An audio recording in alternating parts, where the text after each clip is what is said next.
Hello, I'm Timm Chapman and welcome to another episode of my Portraits of the Landscape series. In this episode, I'll be showing you my approach for photographing the Northern Lights. The Northern Lights, also referred to as an aurora. That's a Latin word meaning sunrise. It's also the Roman goddess of dawn. It's truly an otherworldly experience seeing the Northern Lights, one that will remain with you for the rest of your life. In most places in the world, seeing an aurora is a rare phenomena. Therefore, if your goal is to see and photograph the Northern Lights, you need to do some planning. The aurora is caused by the collision of charged particles carried by the solar wind from the sun with gaseous particles within Earth's atmosphere. The Earth's magnetic field deflects most of these particles. However, at the south and the north poles, the field is weaker, allowing some of these particles to enter, and the collisions result in a glow of light. An intense flare sent from the sun during a solar storm usually sets this in motion. The most common aurora color, a pale green, is produced by oxygen molecules located about 60 miles above the Earth. Rare all-red auroras are produced by high-altitude oxygen at heights of up to 200 miles. Nitrogen produces blue or purplish-red aurora. As the name implies, to increase your chances of seeing the Northern Lights, you need to get as far north as possible to improve your odds. In fact, the closer you get towards the North Pole, where the magnetic field is weaker, the likelihood grows exponentially. While an intense solar storm may penetrate more of the magnetic field and allow the aurora to appear even as far south as the US-Canada border, an intensity of that nature may only happen a few times a year.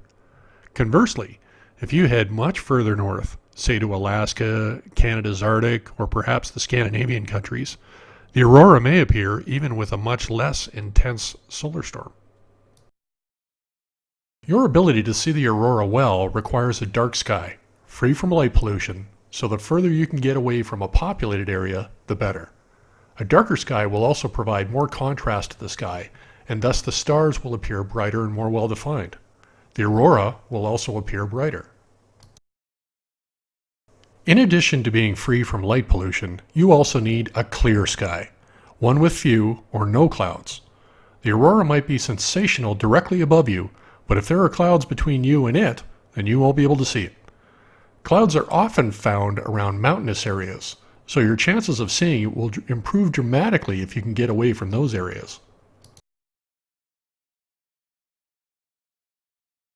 Now, solar storms on the surface of the sun do not occur following a calendar, so the aurora can happen year-round. However, we've already established that you need to head far north to see them, and that you need a dark sky. Dark skies do not appear year-round when you get up to the far north. In fact, around summer solstice, the sky doesn't ever even get dark. The Arctic isn't referred to as the land of the midnight sun for nothing. In fact, even the months surrounding the solstice, May and July, the sun still doesn't set deep enough or long enough for the sky to darken up much. Conversely, during winter solstice, the sun may not make an appearance at all in the northern regions. As such, the winter months are usually the best for seeing the Northern Lights, as you'll have more dark sky time than other times of the year. So if the aurora on a particular day decides to appear between 3 p.m. and 4 p.m. one day, if it's December and you're in the Arctic, you'll likely have a better chance of seeing it than if it happened at that time in June. Depending on where you are to view it and what your tolerance is for cold will dictate what month is best for you to see it personally.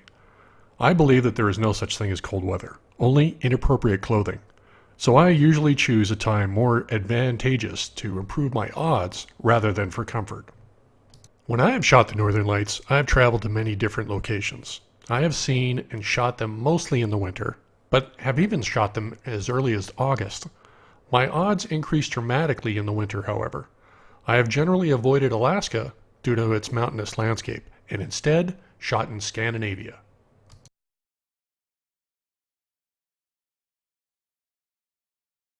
Now that I have decided on when and where, it's time to prepare my gear. This is what I take in my pack for Northern Lights photography.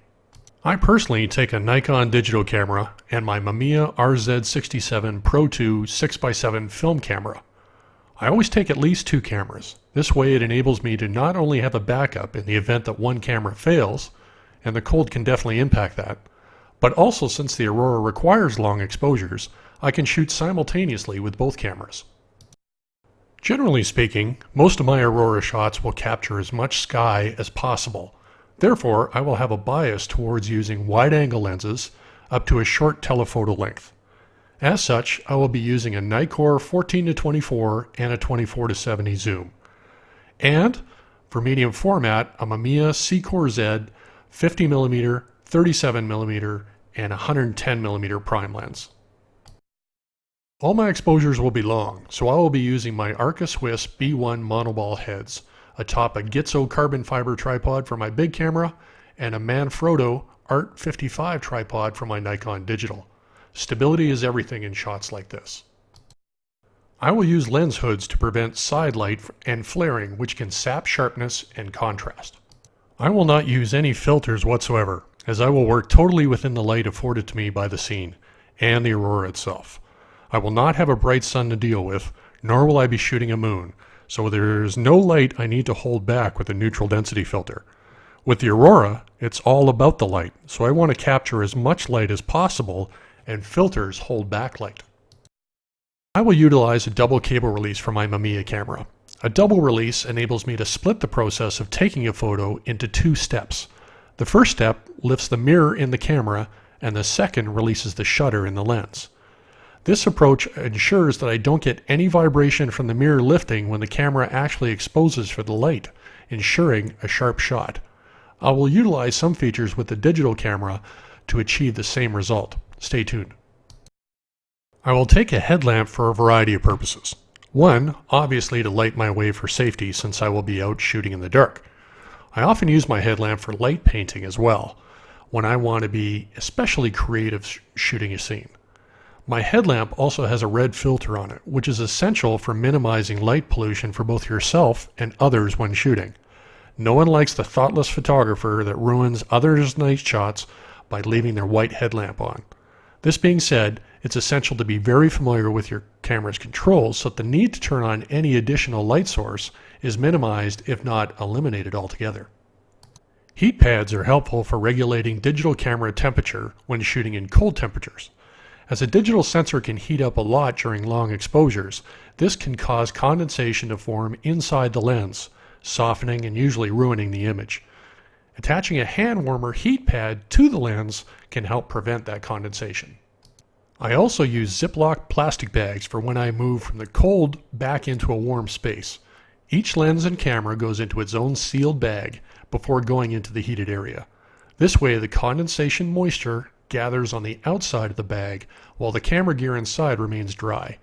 Any moisture that does gather will dissipate as soon as the camera returns to room temperature.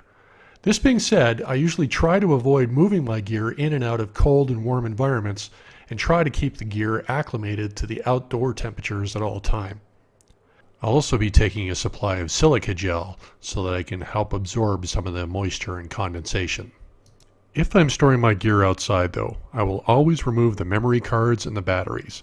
The cards so that the images can be downloaded, and the batteries so as to retain their strength and to recharge them. Now shooting in cold weather is very hard on batteries, so I always take many batteries with me for all my powered items. Keeping spares in my pocket as close to my body is essential to keep them as warm as possible. That way they won't lose their power as quickly. Personal gear for warmth is just that, a personal thing.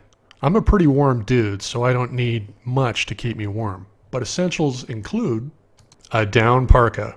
The Aurora often requires a lot of sitting around waiting for it to appear, followed by a lot of sitting around waiting for long exposures. A down parka stuffs down small, yet provides tremendous loft and warmth. A hood is essential for breaking the wind and keeping your coconut toasty. Good base layers for next to body warmth are key. Then, a number of layers on top to enable better control of your comfort as the temperature changes. Gloves that are nimble enough to allow you dexterity over your controls. Overmitts for the waiting and the long exposures. Mountaineering smart wools are the socks I choose for warmth, even if they get wet. My Hanwag leather hiking boots ensure stability and protection on the often rough and uneven ground in the backcountry. If I'm going to be in an icy area, then crampons or ice spikes for my boots will be excellent insurance.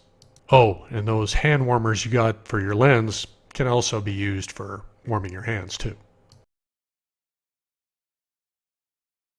Now that I'm packed and know where to go, the next thing on my list is the transport. The Aurora itself will decide where it is going to appear. I always chuckle when I see ads for a Northern Lights tour in Reykjavik. A tour agency offers nightly tours that will pick you up at your hotel on a day of your choosing and take you out to see the lights, as if the event were that predictable. Even that far north and in the dead of winter, Iceland does not get the Northern Lights every night, especially in Reykjavik. Now, like a broken clock that is right twice a day, there is the possibility you might get to see it when you book a tour, but frequency, clouds, and light pollution will all be conspiring against it. The tour may take you out of the town and drive around for a few hours or so for looking for a glimpse, but nothing is guaranteed. As a professional that makes his living from selling the images I capture, I need to improve my odds of seeing it. As such, I need to do things that will help me control my luck. One of the key things I do is that I will chase the light. Wherever it is most likely to appear, I will travel to that area. To accomplish this, I rent a vehicle that I can sleep in. This way, I always have my hotel with me, so I am not constrained geographically to any one spot in the country. If it looks great for the aurora to appear, but I'm under overcast skies, I will drive to the part of the country where the skies are clear, even if that means hundreds of miles driving.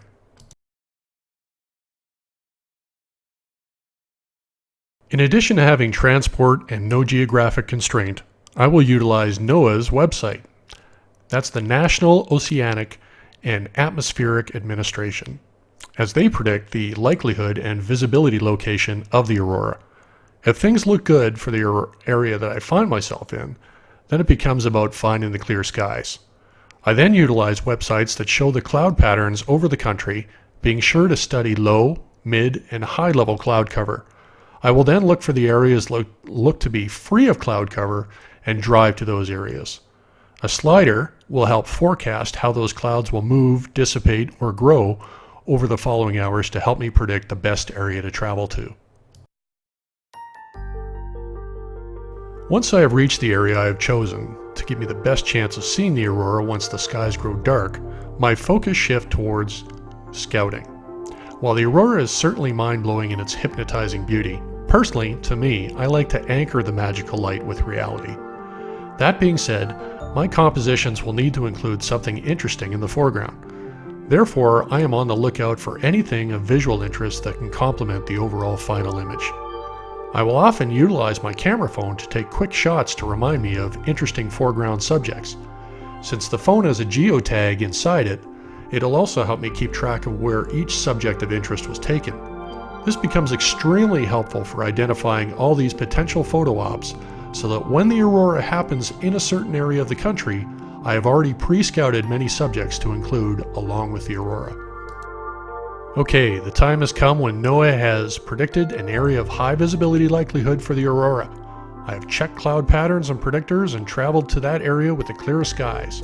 I checked my phone for pre-scouted locations in that area of unique visual interest. It's now time to break out the gear. When I have seen the aurora starting to appear, it first looks like a light gray cloud in the sky. As I watch closer, that cloud starts to change, either increasing in length or width. Eventually some color starts to appear, usually a faint green. As the aurora is unpredictable in its action, it can develop quickly or slowly. It can remain very faint or erupt in an explosion of light and color. It can appear as a large curtain or spin rapidly like a kaleidoscope, or it can wave slowly like a mammoth flag. I've seen the aurora last 15 minutes and also as long as 6 hours. Whenever it appears, it is pure jaw-dropping magic. There are no hard and fast rules for shooting the aurora with respect to the settings. However, there are a few key things to keep in mind. I never shoot with autofocus engaged. I'm shooting in darkness, so autofocus would find it difficult, if not impossible, to lock the focus in this condition. Instead, I generally want to pre-focus at infinity. Now, you can't trust infinity mark on a lens, especially with an autofocus lens. On an autofocus lens, most lenses will focus past true infinity, so that when a lens is hunting for the focus, it doesn't crash into a hard stop at infinity. As such, the true infinity point is somewhere near the end of the focus, but not usually right at the end. To find the infinity point, I will focus on a pinpoint light at infinity, then turn the lens and/or body to manual focus and not touch the lens focus again. Then compose my shot. If a focus point does not readily exist in the area, I will often place my headlamp on far off at the infinity point of the lens, focus on it, then lock the focus, then go retrieve the headlamp. Wide-angle lenses have their infinity point at a much closer distance than telephoto lenses, so they are much more forgiving in their depth of field. I have seen many people, including myself, blow out their night shots by not considering the infinite focus point before shooting, so it is essential to get it right. It's also important to note that the infinity focus point might change if you zoom your lens, so any change to your focal length necessitates in finding the focus once again. My medium format camera only has manual focus prime lenses, so that it's easy to remember that the focus needs manual intervention at every time. To me, the aperture is the first thing I consider when shooting the aurora. I want to capture as much light as possible, so I want to open the aperture all the way up, allowing as much light to come through the lens as possible. With the lenses I have, that means an aperture of f2.8 on my Nekars, and also 2.8 or 4.5 on my Mamiya Seacourse. The second thing I consider is the ISO. On my digital camera, the ISO is variable, so I can change it with each shot. With my film camera, however, I am committed to one ISO for the entire roll of film I've chosen to use. The ISO is the sensitivity to light. The higher the ISO number, the more sensitive the sensor or film will be to the light that enters the camera.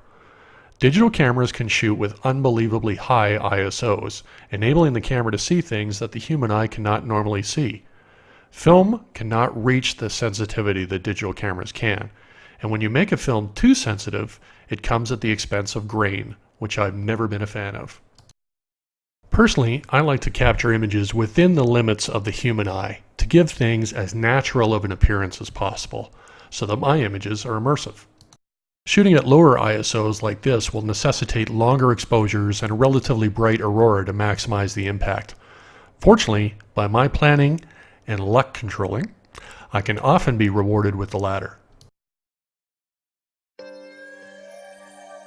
Having a wide open aperture and a restriction on my ISO for light sensitivity, in order to balance the exposure in a dark scene, I need to select a long shutter speed. The length of the shutter speed is dependent on many factors, the first of which is the focal length of the lens. In the exposures I'm making, the landscape is not moving, however the stars in the sky are, however slightly. As such, the more magnified the stars are in the frame, the shorter the exposure will have to be to prevent the stars from turning into little lines known as star trails, rather than points of light.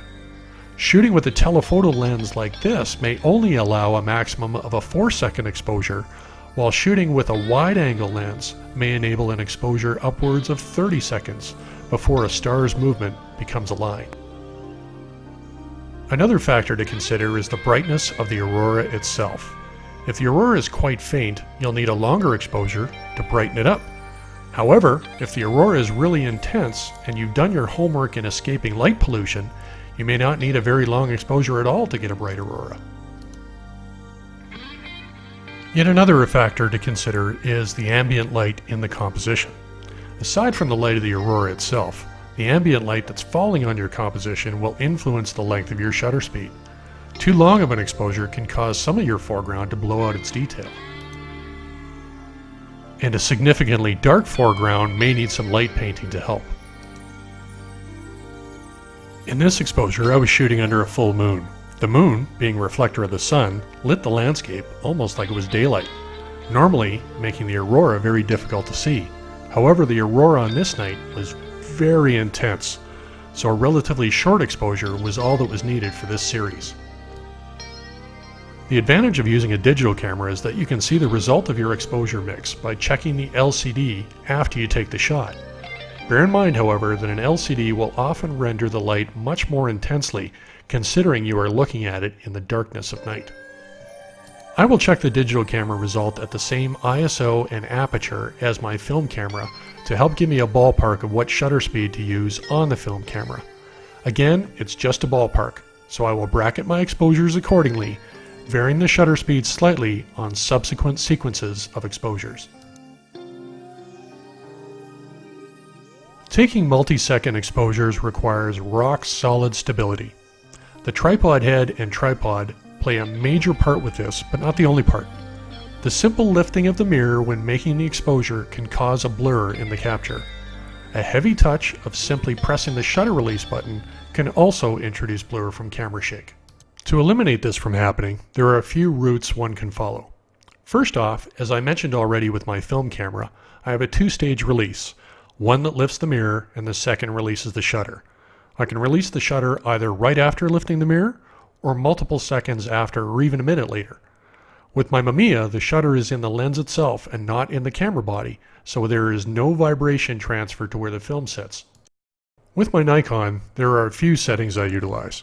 First, I set the advanced control dial to M up, or mirror up mode. Setting it there and then pressing the shutter release will lift the mirror up. No picture has been taken at this point, it has only lifted the mirror. Next up, I use a mode called exposure delay. I select this mode, enter 1 second usually, then select OK. What happens then is that when I press the shutter release button again, the shutter is released 1 second later, giving me enough time to remove my finger from the camera entirely so I don't shake it. There are many ways to skin a cat, such as using the self-timer or using interval timers or wireless releases. Whatever method you choose, it's important to start with mirror up first if you're using an SLR camera, and avoid physically touching the camera as the shutter opens and closes. One thing I want to point out is to always be aware of what is in your composition. It is easy to become so enamored by the Aurora and your foreground focal point that you tend to lose sight of distractions elsewhere in the frame, such as this vehicle parked behind the church and a rather unphotogenic pole. Since I'm not a fan of adding or removing content in my images, I pay inordinate attention to what I am including in my compositions, so as not to let these distractions ruin a capture.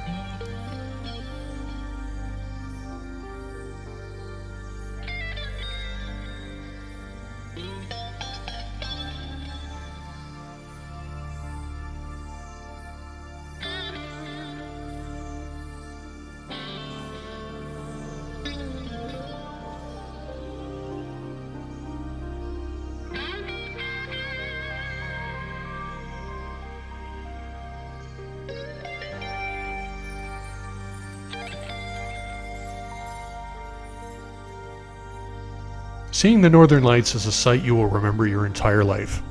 To capture its awe-inspiring magic in a camera is something you will treasure. I hope that this episode of Portraits of the Landscape will give you some insight and inspiration into capturing your own imagery of this amazing event. If you've enjoyed this episode, give me a thumbs up and click below to subscribe to my channel for future episodes. Your comments are always appreciated.